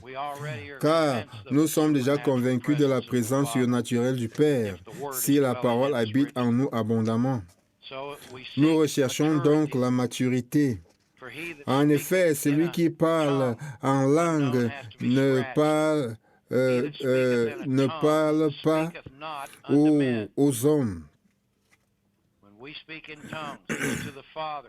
Quand nous parlons en langue, nous parlons au Père. Mais Dieu, le mot « a » n'a même pas besoin d'être là, en sorte que l'emphase est directe et magnifique. Celui qui parle en langue ne parle pas aux hommes, mais Dieu. Voilà cela. Car personne ne comprend. Le mot « le » doit être barré. Le passage parle de votre langue que vous parlez, qui peut être une langue connue de l'assistance. Voilà pourquoi le mot « inconnu » est barré. Ça, c'est dans la version anglaise. Car aucun homme, aucun croyant en train de parler cette langue à Dieu ne comprend. Vous ne pouvez pas comprendre votre propre langue, car personne ne comprend, et c'est en esprit. Acception 5, qu'il dit quoi de mystère. Et voilà une grande expression littérale, les secrets divins, que le docteur Wawol nous a donné il y a tant d'années. Nous parlons des mystères. Rentrons maintenant en Hébreux 12. À la fin du verset 25. Si nous nous détournons de celui qui parle du haut des cieux, toutes ces expressions se réfèrent au don du Saint-Esprit en manifestation, le Dieu vivant du verset 22, des esprits des justes du verset 23, la nouvelle alliance au verset 24, le sang de l'aspersion qui parle de meilleures choses que le sang d'Abel, c'est le don en manifestation parlant les secrets divins, qui parle les secrets divins depuis le haut des cieux. Verset 26, lui, dont la voix alors, cela se réfère au passage d'Exode 19 dans l'Ancien Testament, lui, dont la voix alors, dans le passé, auparavant, ébranla la terre. Oui, dans l'Ancien Testament, vous pouvez le vérifier et le revérifier. Dans chaque mouvement pour protéger son peuple, la clé était l'impact dans le domaine des sens. L'impact sur les grandes armées d'incroyants qui voulaient faire du mal au peuple de Dieu. Elles furent amenées à se retourner contre elles-mêmes et à s'auto-massacrer. Il y a 4 ou 5 passages de ce genre dans la parole auxquels je me suis référé à travers les ans. Les jours de Gédéon en Juge 7, la grande puissance de Dieu qui s'est mise en mouvement contre l'ennemi en 2 Chronique 20 sous la direction de Josaphat. Les jours où Dieu suscita une nouvelle qui courut dans les intelligences en 2 Roi 19. Le formidable resterons-nous ici jusqu'à ce que nous mourions de 2 Roi 7, quand il fit tomber des pierres sur les ennemis d'Israël en Josué 10. Il est dit que les pierres en tuèrent plus que le nombre que Josué et son ami tuèrent, et ils les tuèrent toute la nuit. Dieu était en mouvement sous ces manières magnifiques. La clé était l'impact sur la terre dans le domaine des sens, la séparation des eaux de la mer Rouge sur la terre. Cela s'est littéralement passé, en sorte que la nation d'Israël put traverser en marchant sur de la terre ferme. Il n'y avait même pas de la boue. Le miracle s'était donc étendu au-delà du simple fait d'ouvrir les eaux, la séparation des eaux du Jourdain en pleine inondation, ce qui attesta de la puissance de Dieu dans le ministère de l'homme de Dieu Josué, comme ce fut le cas avec Moïse, en sorte qu'il fut élevé aux yeux du peuple par cette séparation des eaux du Jourdain en pleine inondation, et ils purent traverser pour prendre possession de la terre promise. Et ensuite Josué et son armée allèrent et tuèrent 31 rois avec leurs armées. Oui, il y a un récapitulatif dans le livre de Josué. Dieu était fier de ce qu'il avait fait. 31 est le 11e nombre premier. 11 est le nombre du chaos, du désordre, de la confusion. Toutes ces nations idolâtres mues par les esprits diaboliques et haineuses contre Israël qui avaient volé la terre promise au peuple de Dieu. Il tua 31 nations, 31 armées. Il tua leur chaos et leur confusion directement dans le domaine des sens, sur la terre, tout le temps. Il passait d'une tuerie à l'autre. Il ébranla la terre avec le déluge en Genèse 6. Il ébranla la terre avec le tremblement de terre durant les jours de Péleg en Genèse 10 et scinda la terre qui formait une seule entité et elle devint plusieurs continents, rendant presque impossible à Satan de prendre le contrôle et de diriger le monde à partir d'un seul endroit. Il dissipa et pixelisa la tour de Babel, cette entreprise diabolique où, une fois de plus, les hommes de la semence du serpent comme Cush et Nemrod, après le déluge, essayaient d'unifier les nations de la terre sous un gouvernement unique. J'ai toujours pensé que le jour de Péleg en Genèse 10, 25 et suivant, et la tour de Babel en Genèse 11 sont essentiellement le même événement que ce fut le tremblement de terre qui sépara les continents, qui dissipa les méthodologies des hommes de la semence du serpent qui essayaient de prendre le contrôle et de dominer le monde civilisé à partir d'un endroit. Je crois qu'ils s'étaient mis ensemble, je ne sais pas. Personne n'a réellement beaucoup compris au sujet de la tour de Babel. C'est probablement une pensée aussi bonne que toute autre, que quiconque d'autre que je connaisse ait eu. Je pourrais me tromper, mais je ne le pense pas. Tout cela est sur la terre. Quel est donc le point? J'ébranlerai maintenant. J'ébranlerai le ciel maintenant veut dire ébranler le domaine des esprits. Il n'avait que 6 manifestations dans l'Ancien Testament, la révélation et la transmission. Cela inclut le discernement des esprits pour ceux qui étaient profondément spirituels. Et nous savons néanmoins, à partir de l'enseignement que notre Père dans la parole en a fait à travers les années, que la hiérarchie systématisée du royaume que l'ennemi dirige en tant que le prince de ce monde n'était pas clairement comprise dans l'Ancien Testament. Mais vous avez des indications. Vous en avez des indications, comme les paroles d'Ésaïe qui écrivit, celui qui frappe pas des coups sans relâche, ça c'est Ésaïe 14, 6, des coups sans relâche, quand il réduisait le monde en désert, au verset 17 d'Ésaïe 14. Il y a plusieurs actions magnifiques en Ézéchiel qui indiquent une conscience d'une hiérarchie systématisée d'esprits diaboliques dirigés par le Dieu de ce monde. Néanmoins, la clarté de cet enseignement ne fut pas connue avant que le Fils unique de Dieu ne marchât sur la terre. Regardez en Luc 10, et bien sûr, juste comme je le dis, vous pouvez le voir, Jésus-Christ exposait les esprits diaboliques. Il les chassait. Tel fut le cas de l'homme des sépulcres, le fou qui vivait dans les sépulcres et qui avait une légion des multiples esprits en lui. Jésus-Christ confronta l'esprit. Dans l'Ancien Testament, tout ce qu'il voyait n'était que les effets lorsque ces esprits étaient chassés. Lorsque toutes ces nations possédées attaquaient et que Dieu intervenait avec le courage de l'Israël croyant, il fallait les deux. Lorsqu'ils étaient tués, ces esprits devaient retourner d'où ils étaient venus, de retourner à la surface de l'abîme et se réorganiser. Mais il y avait les effets des victoires physiques, comme la séparation des eaux de la mer Rouge, la séparation des eaux du Jourdain, l'élimination des 31 rois et nations. Mais maintenant, nous qui avons la capacité de ce que Dieu en Christ en nous peut ébranler les cieux, qu'il peut ébranler la hiérarchie du domaine des esprits, je veux vous dire une chose, mes gens, c'est une affaire immense. Et les plus grandes clés pour ébranler les cieux ne sont pas la révélation et la transmission, quoiqu'elles soient impliquées. La plus grande clé pour ébranler les cieux, oui, c'est le parler en langue. Il n'est donc pas étonnant que l'adversaire garde la chrétienté plus stupide que stupide, plus ignorante qu'ignorant, endurci de cœur. La plupart d'entre eux sont même terrifiés du parler en langue. Ils en ont peur comme de la mort parce que le parler en langue est tellement manipulé, mal exploité, rendu débile. C'est ce que je m'efforce de vous montrer ici.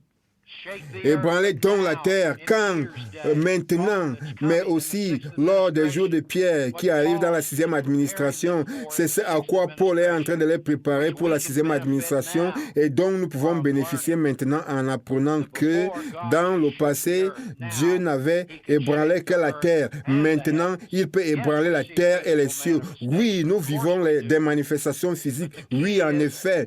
Mais la clé est notre capacité en Christ, en nous, l'espérance de la gloire. Cela nous rend capables d'atteindre jusqu'à la cause elle-même, jusqu'à la source elle-même. Lorsque Jésus délivra la femme, il lui dit qu'elle avait un esprit d'infirmité. C'était un esprit diabolique d'infirmité qui était la source de ses maladies. Il sentit un dunamis sortir de lui lorsque celle qui toucha le bord de son vêtement fut guérie de la perte de sang.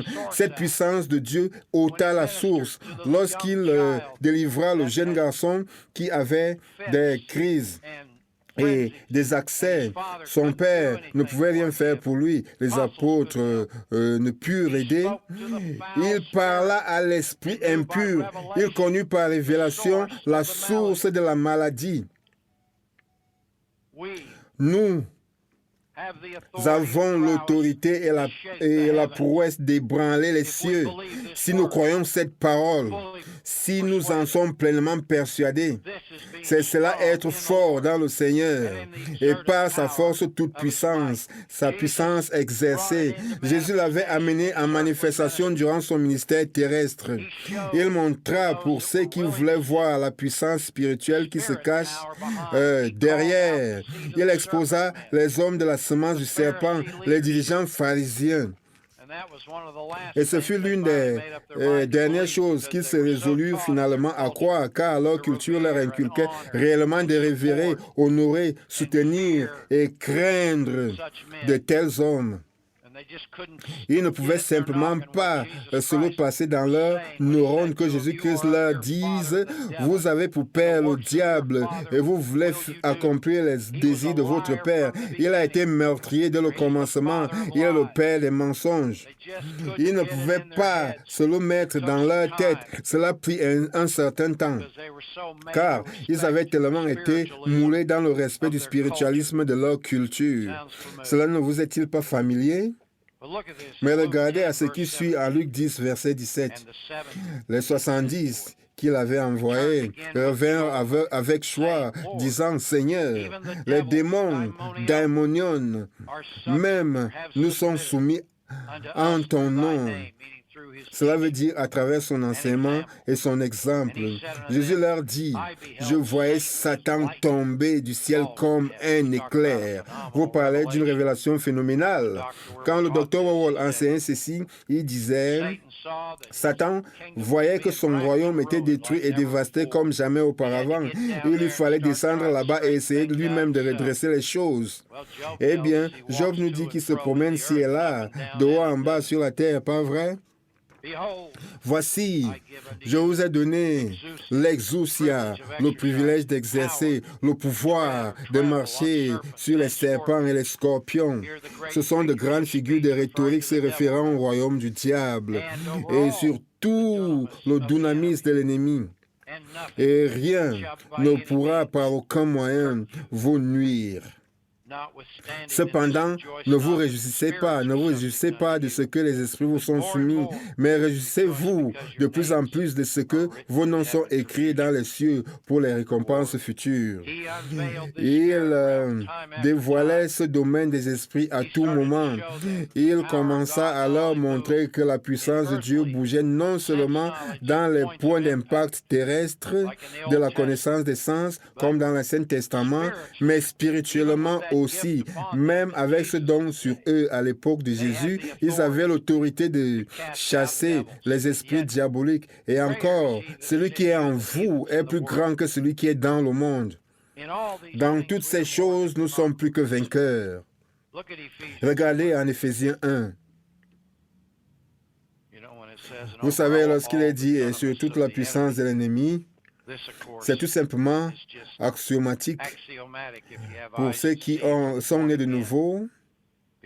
Si vous avez les yeux pour voir, parce que la première grande prière atteint au crescendo, là où il est dit que les yeux de votre cœur sont illuminés en Éphésiens 1, 18, baignés de lumière, afin que vous sachiez quelle est l'espérance qui s'attache à son appel, quelle est la richesse de la gloire de son héritage qui réserve aux saints, c'est-à-dire dans les saints, et quelle est l'infinie grandeur ou la surpassante majesté de sa puissance envers nous qui croyons, se manifestant avec efficacité par la vertu de sa force Kratos, puissance avec impact. Et il a déployé ou énergisé en Christ en le ressuscitant des morts. Et vous avez l'ascension maintenant. Et en le faisant asseoir à sa droite dans les lieux célestes. Prêtez maintenant attention à ceci. Loin au-dessus, voici l'ébranlement des ébranlés des cieux. Loin au-dessus de toute domination. Nous entendons souvent parler de arch-ennemi, ennemi juré en anglais, ou d'archange dans leur sens positif. Arc est la dignité de leur autorité, le domaine spirituel. Nous sommes assis au-dessus de la dignité de la hiérarchie des esprits diaboliques. Nous sommes assis au-dessus. Nous sommes dans une position où nous pouvons ébranler les cieux lorsque nous nous accordons avec la révélation de la parole pour parler ces secrets divins, pour laisser cette étoile du matin se lever dans nos cœurs, pour parler une parole prophétique plus certaine que la voix audible de Dieu elle-même lorsqu'elle dit « Celui-ci est mon fils bien-aimé en qui j'ai mis toute mon affection » pour attester et établir toute promesse de Dieu à laquelle je me résous par la manifestation des secrets divins, parlant des mystères entre moi et le Père. Abba Père, en parlant en langue, loin au-dessus, pas seulement un peu au-dessus, loin au-dessus de tout arcane. Des esprits diaboliques dont nous n'avons même pas idée là-haut, ainsi que ce dont nous avons quelques connaissances, toute domination.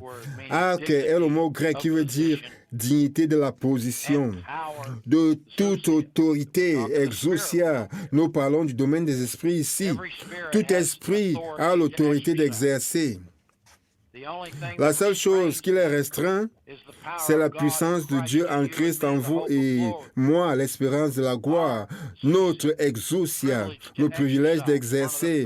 L'un des termes de base dans le domaine du Saint-Esprit, exousia, E-X-O-U-S-I-A. Si cela ne vous est pas familier, vous avez besoin de passer un peu de temps dans recevoir le Saint-Esprit aujourd'hui afin d'ancrer ces termes dans votre âme. La première chose que j'ai fait après avoir achevé puissance pour la vie abondante fut de me hâter de rentrer dans mon appartement pour ouvrir le livre du Saint-Esprit et je me mis à travailler tous ces grands mots grecs de 1 Corinthiens 12, 13, 14. Je ne les ai jamais oubliés. C'est la première chose dont je m'étais approprié. Je suis sûr que c'était Dieu qui travaillait en moi. J'ai fait cela une fois que je fus affermi dans le parler en langue. C'est là que je m'étais dirigé. Tous mes camarades avec qui je logeais dans notre suite étaient sortis. Nous avions des suites pour 4 personnes dans ces magnifiques appartements où tous les athlètes vivaient. Ils étaient tous sortis, Dieu merci. Ils étaient tous ailleurs à faire quelque chose ce week-end-là.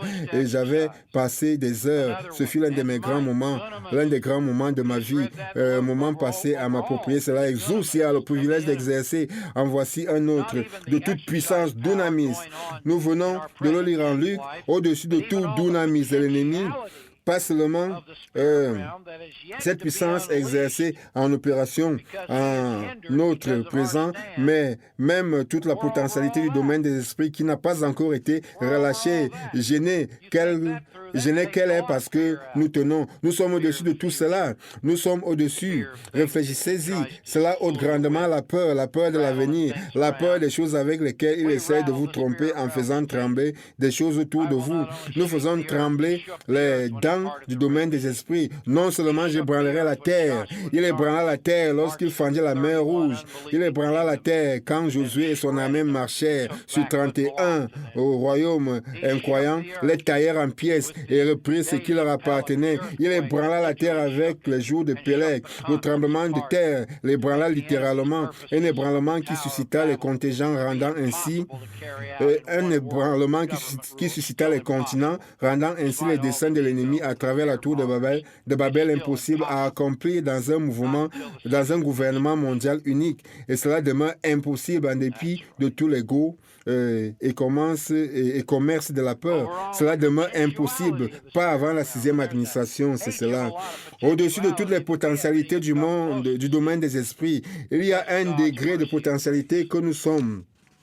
Que nous ne nous sommes même pas encore approchés de voir, grâce à la miséricorde et à la grâce de Dieu, et de toute dignité, seigneurie. Dignité, c'est seigneurie. Chaque unité spirituelle a une seigneurie. Les daimons sont les esprits diaboliques dirigeants. Les daimonions sont les esprits subalternes. Le docteur Wawol avait l'habitude de désigner les daimonions comme soldats subalternes, et il appelait les daimons généraux 5 étoiles. Ce sont là les divisions fondamentales. Mais il y a bien sûr des niveaux multiples d'autorités réparties en rapport avec la partie du monde où il fonctionne, la partie de la culture où il fonctionne. Il nous a enseigné quelque chose en exposant le piège. Jésus-Christ, en Matthieu 12, non seulement il a exposé le piège, mais il a exposé les esprits de manière pratique et a montré comment les traiter. Il en a doctrinalement établi le modèle. Il a mis leur force en évidence ainsi que leur faiblesse. Verset 24, les pharisiens ayant entendu cela dire, cet homme ne chasse les daimonions que par Belzéboul, le prince des démons, daimonion. Vous voyez, voici tout ce qu'ils pouvaient faire à l'accuser de ceux dont ils étaient chargés. Belzébul est le seigneur de la souillure, le seigneur des mouches. Comme Jésus connaissait leurs pensées, voilà le discernement des esprits. Il a dit, tout royaume divisé contre lui-même est dévasté, et toute ville ou maison divisée contre elle-même ne peut subsister. Ça, ce n'est que du bon sens. Si Satan chasse Satan, il est divisé contre lui-même. Comment donc son royaume subsistera-t-il? Le point ici est que ce royaume subsiste effectivement. Il y a des gens qui ont mal compris ceci. Vous le savez, ce royaume subsiste. Il subsiste toujours. Cela ne veut pas dire que je dois en faire partie. Et vous? Nous tenons contre ce royaume. Le docteur a enseigné qu'à ce moment précis et jusqu'au futur, le royaume de l'adversaire subsiste. Ainsi donc, tous ces chrétiens et Dieu qui disent que nous pouvons amener le ciel sur la terre si nous écoutons leur pasteur, tous ces chrétiens arrogants et faux ministres qui croient que nous pouvons amener le royaume des cieux sur la terre si nous leur donnons tout notre argent et devenons des esclaves de leur dénomination ou ministère idiot, quel malade! Jésus-Christ affirme que le royaume de l'adversaire subsiste. Et si moi je chasse les démons par Belzébul, vos fils, par qui les chasse-t-il? Très amusant. C'est un peu d'ironie. Le Messie vous déride un peu. C'est de la satire là, mec. C'est pourquoi ils seront vos juges. C'est pourquoi ils seront eux-mêmes vos juges. Mais si ce n'est pas l'Esprit de Dieu que je chasse les démons, le royaume de Dieu est donc venu vers vous. En d'autres termes, il est rendu disponible. Et il a dit plus tard que le royaume de Dieu est en vous. Nous parlons d'ébranler les cieux, une chose qu'il ne pouvait littéralement littéralement pas faire à l'époque de l'Ancien Testament jusqu'à Jésus-Christ. Je sais que les évangiles sont une extension de Jésus-Christ. Que non, une extension de l'administration de la loi. Néanmoins, ils sont considérés comme étant une administration propre à cause de la présence du Messie sur la terre. Parce que c'était là le seul moyen par lequel la loi pouvait être accomplie, en sorte que l'agneau de Pâques pouvait verser son sang comme sacrifice parfait. Et il commença à dévoiler le royaume de l'ennemi, la hiérarchie des esprits diaboliques sur laquelle l'administration de la grâce se bâtit. Loin au-dessus de toutes ces hiérarchies d'esprits diaboliques, les dominations archées, les autorités exousia, les puissances dunamis et les seigneuries. Le point vers lequel je me dirigeais, comme le Dr. Wawel nous a enseigné, c'est que le royaume de Satan n'est pas divisé. Les esprits dirigeants, les daimons ne se disputent jamais. Il n'y a aucune division entre les daimons. Maintenant, parmi les petits esprits, il y aura ce que vous pouvez appeler des petites dissensions, arguments et luttes. Mais les démons les redressent toujours, en sorte que le royaume de Satan reste sans divergence. Il est dit de certaines armées dans l'Ancien Testament qu'elles sont d'un même cœur et pleinement résolues à annihiler Israël. Et cela est une expression du domaine des esprits. Vous n'allez jamais amener le domaine des esprits à un compromis. Vous ne pouvez jouer avec eux, leur faire baisser la garde. Soit vous tenez, soit vous résistez, vous marchez droit et avec vitalité. Vous tenez sur la dure vérité, sinon c'est la compromission. Nous sommes loin au-dessus dans notre position. Nous pouvons ébranler les yeux à partir de notre position exaltée où nous sommes spirituellement assis à la droite de Dieu. C'est ce qu'il dit dans la suite du chapitre 2, verset 6. Il nous a ressuscités ensemble et nous a fait asseoir ensemble dans les lieux célestes en Christ Jésus. On retourne au verset 22. Non, le verset 21, pardon. Il continue pour dire, « Et de tout nom qui se peut nommer, chaque étoile reçoit un nom du Père. Que les astronomes leur aient donné leur nom stupide au nom, la plupart sont stupides, leur nom de constellation. La parole de Dieu révèle à de multiples reprises les noms de ces corps célestes. Et voici une autre sur Abel. Abel gardait les troupeaux. Ce que nous appelons la grande louche et la petite louche. Ah, ça, c'est en anglais que ça se dit. Les anciens les appellent la grande ours et la petite ours. Ça demeure toujours des noms idiots. Mais les noms originaux de ces constellations sont le grand troupeau et le petit troupeau, le troupeau d'Israël sur la terre. Le vide du mystère est entre les deux. Le grand troupeau du futur qui dirige ces agneaux dans le royaume céleste est la résurrection des justes. Le grand troupeau et le petit troupeau. Abel élevait des troupeaux. C'est un autre lien avec son expertise pour ce qui est d'enseigner la parole dans les étoiles. Ok. Je ne vous dis que ce que je comprends. Voyez ce que vous en pensez. Loin au-dessus de toute domination, de toute autorité, de toute puissance, de toute dignité, de tout nom qui se peut nommer. Vous savez, Isaïe 40. Il y a beaucoup d'endroits dans la parole qui révèlent des vérités sur les constellations. Le psaume 19 est l'un des plus grands. Isaïe 40 est magnifique. Chaque fois que je lis ce tout nom qui se peut nommer, je pense à cette écriture en Isaïe 40. Verset 21. Ne le savez-vous pas? Ne vous l'a-t-on pas appris? Ne vous l'a-t-on pas fait connaître dès le commencement? N'avez-vous jamais réfléchi à la fondation de la terre? Vous voyez toutes ces questions rhétoriques. C'est lui qui est assis au-dessus du cercle de la terre. C'est l'écliptique, le chemin du soleil, durant une année de 365 jours et un quart, à travers les 12 signes du zodiaque. Zodiaque veut tout simplement dire la voie. C'est lui qui est assis en autorité au-dessus du cercle de la terre, et ceux qui l'habitent sont comme des sauterelles. Il étend les cieux comme une étoffe légère, comme un rideau. Voilà à quoi cela ressemble pour Dieu. C'est juste comme s'il étendait un rideau. Ce n'est pas une grosse affaire pour lui, car la parole dit qu'un jour il va rouler tout cela pour préparer les nouveaux cieux et terres.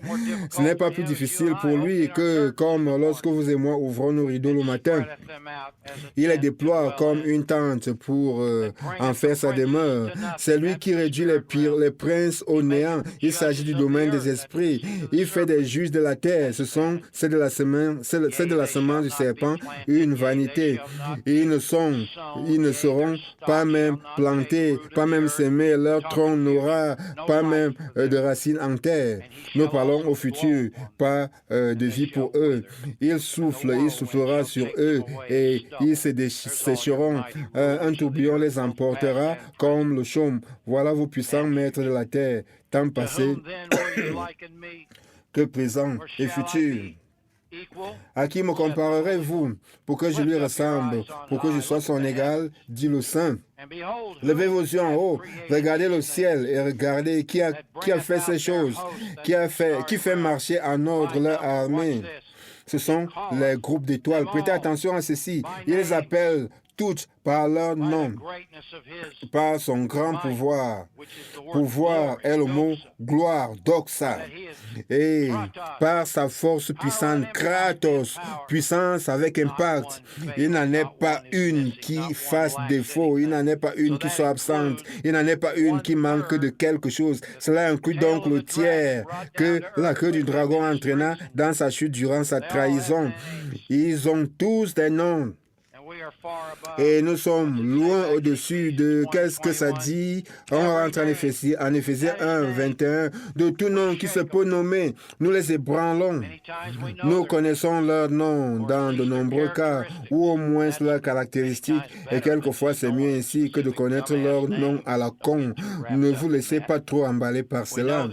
Nous connaissons leurs caractéristiques. C'est cela le point pour ce qui est de connaître le nom. Nous reconnaissons leurs énergisations, nous reconnaissons les esprits familiers par exemple, nous reconnaissons leur contrefaçon de la vérité dans les vies de ceux qui sont compromis. Et c'est à ce moment que nous pouvons ébranler les cieux par notre prière d'intercession, par la révélation quelquefois aussi, et par la transmission de tout nom qui se peut nommer, non seulement dans le siècle présent, mais encore dans le siècle à venir aussi. Il a tout mis sur ses pieds. Et il a donné pour chef suprême à l'Église. Vous voyez, le siècle à venir se réfère au dunamis du domaine des esprits qui n'a pas été révélé auparavant. Il a donc tout mis sur ses pieds. Il a donné pour chef suprême à l'Église, qui est son cœur, par l'épouse. La plénitude de celui qui remplit toutes ses capacités en tous. Tout cela est disponible si nous optons de nous élever à l'appel. Nous élever à la vocation d'achever notre sanctification dans le respect de Dieu. Nous ferions mieux de retourner en hébreu. Vous voyez, plus loin, nous avons le grand Éphésiens 6, bien sûr, qui expose le domaine des esprits dans une si magnifique variété. Mais encore, la clé ici est de voir que si nous nous détournons de celui qui parle du plus haut des cieux, ces choses sont rejetées. Verset 26, lui dont la voix alors ébranla la terre et qui maintenant a fait cette promesse. Une fois encore, j'ébranlerai non seulement la terre, mais aussi le ciel. Cela a commencé le jour de la Pentecôte, lorsqu'ils ont parlé en langue pour la première fois, et cela continue dans votre vie, dans la vie de notre louange parfaite, dans ma vie, la vie de notre prière d'intercession parfaite, de notre renoncement parfait. C'est un témoignage parfait des promesses de Dieu et de tout le reste des grandes promesses et bénéfices, à l'instar de ce témoignage que je suis son fils bien-aimé en qui il a mis toute son affection, ainsi que le témoignage, ainsi que la certification que je suis co-héritier de Christ et héritier de Dieu, que j'ai le nouveau corps qui attend et que celui qui est en moi est plus plus grand que celui qui est dans le monde. C'est cela ébranler les cieux, dévastant et ruinant de manière spécifique, mettant la confusion, infligeant la déconfiture, mettant en déroute, détruisant. Ce n'est pas une annihilation. La manière dont nous détruisons le domaine des esprits n'est pas une destruction qui veut dire annihilation, mais cela veut dire déconfiture, la mise à l'écart, le démantèlement, la pixelisation. J'ai appris à apprécier ce mot de plus en plus, comme 1 Jean 3:8, qui parle de détruire les œuvres du diable. Verset 27. Ces mots, une fois encore, indiquent le changement des choses ébranlées comme étant faites pour un temps, afin que les choses inébranlables subsistent. C'est la parole qui l'a magnifié au-dessus de tout son nom. La récompense qui est accrue, comme nous tenons fidèlement jour après jour. Mon statut de fils de Dieu reste imperturbable. C'est pourquoi, recevant Lambano, un royaume inébranlable, nous lambanons par les manifestations en opération, comme nous déclarons et vivons sa parole. Retenons quoi? La grâce.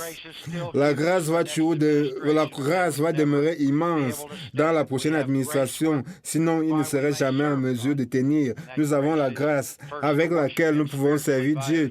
Et cette grâce est premièrement de l'adorer en esprit et en vérité, de manière acceptable, avec révérence et crainte pieuse, car notre Dieu est aussi un feu dévorant. 2 Thessaloniciens referme ceci, c'est le meilleur que je puisse faire pour vous aujourd'hui. Nous verrons ce que nous ferons la semaine prochaine, mais je pense que je vais probablement apporter plus de détails à ceci à partir de ces passages de l'Ancien Testament pour que vous puissiez voir la grande puissance qui était en opération lorsqu'il ébranla la terre. Ce que nous avons aujourd'hui inclut cela lorsqu'il y a la révélation et même au-delà, parce que nous pouvons ébranler les cieux en allant directement à la source de toute maladie, de tout le dérober, égorger et détruire, où nous pouvons produire de l'impact selon la croyance des gens. Mais en 2 Thessaloniciens 3, au reste, frères, il conclut cette première épître donnée chronologiquement, mais placée en dernière position dans le canon. Au reste, frères, priez pour nous, afin que la parole du Seigneur se répande librement, qu'elle puisse courir librement, c'est un terme athlétique, et soit glorifiée comme elle est chez vous aussi, afin que nous soyons délivrés, sauvés des hommes méchants et pervers, monstrueux. Ce sont les rois, les Couches, les Nimrods, les pharaons, les Hérodes, les Ponce Pilate, la semence du serpent, hommes et femmes, qui travaillent chaque jour avec toutes leurs énergies pour amener les méthodologies du prince de la puissance de l'air en manifestation. Nous sommes ceux qui bloquent la pleine expression de son dynamisme. Nous tenons à la brèche. Nous ébranlons les cieux. Maintes et maintes fois, nous ruinons et dévastons ces méthodologies avant qu'elles n'atteignent la terre. Nous pouvons dissiper les essaims des sauterelles spirituellement. Nous pouvons dissiper les scorpions et les serpents, écraser leurs foutus œufs spirituellement avant même que leur plan ne soit mis à exécution. Ce n'est pas parfait, mais c'est bien mieux que ce qui se passerait si vous n'étiez pas ici et si je n'étais pas ici non plus. Nous ébranlons les cieux, croyons-le, réclamez-le.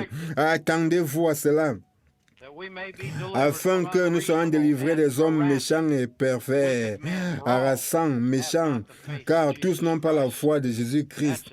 C'est une litote là. Mais cela montre que leur semence est d'un standard différent. Mais le Seigneur est fidèle. Il vous affermira avec quoi? Une parole prophétique plus certaine. L'étoile du matin venant d'en haut, la lumière qui brille au sein des ténèbres, le parler en langue. Le Père attestant que vous êtes son Fils bien-aimé, sa fille bien-aimée, en qui il a mis toute son affection. Il vous affermira et vous préservera, vous protégera du malin, du mal harassant.